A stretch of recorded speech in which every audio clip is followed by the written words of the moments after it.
السلام علیکم ویورز، آج ہم ڈی ایس سی میں پوچھے گئے میتھس کے سوال کو حل کرنے کی کوشش کریں گے۔ جیسا کہ سوال آپ اسکرین پر دیکھ رہے ہو، 36 ثمر احاطہ رکھنے والے مربع کا رقبہ ہوتا ہے، یعنی کہ یہاں پر مربع کا احاطہ دیا گیا ہے اور ہمیں مربع کا رقبہ معلوم کرنا ہے۔ تو ہم مربع کے احاطے کا ضابطہ ہمیں معلوم ہے، اس کا ضابطہ ہے 4a، جہاں پر a ہے تو مربع کا ضلع ہے، تو ہمیں دیا گیا ہے مربع کا احاطہ 36 ہے،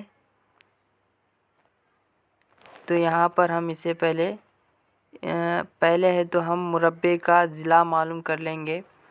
ضلع معلوم کرنے کے بعد ہمیں مربع کا احاطہ معلوم کیا جا سکتا ہے۔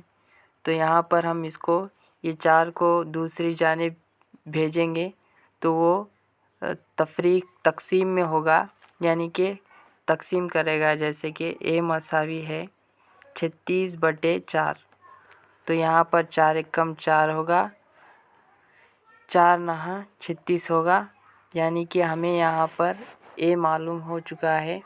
a ہمیں 9 حاصل ہوا، جو کہ مربع کا ضلع ہے، اور ہم جانتے ہیں کہ مربع کا رقبے کا ضابطہ a کی دوسری ہوتا ہے۔ تو یہاں پر ہم 9 کی دوسری کریں گے، 9 اسکوائر کریں گے تو ہمیں 9 × 9 81 ہوگا۔ تو یہاں پر مربع کا جو رقبہ ہے وہ 81 حاصل ہوا۔ پہلے ہم کیا کریں، یہاں پر مربع کا جو احاطہ دیا گیا ہے اس سے ہم مربع کا ضلع معلوم کریں، پھر مربع کے ضلع کا استعمال کرتے ہوئے مربع کا رقبہ معلوم کریں۔ تو یہاں پر ہم احاطے سے مربع کا رقبہ معلوم کر سکتے ہیں۔ اس طرح سے اس سوال کو حل کیا جاتا ہے۔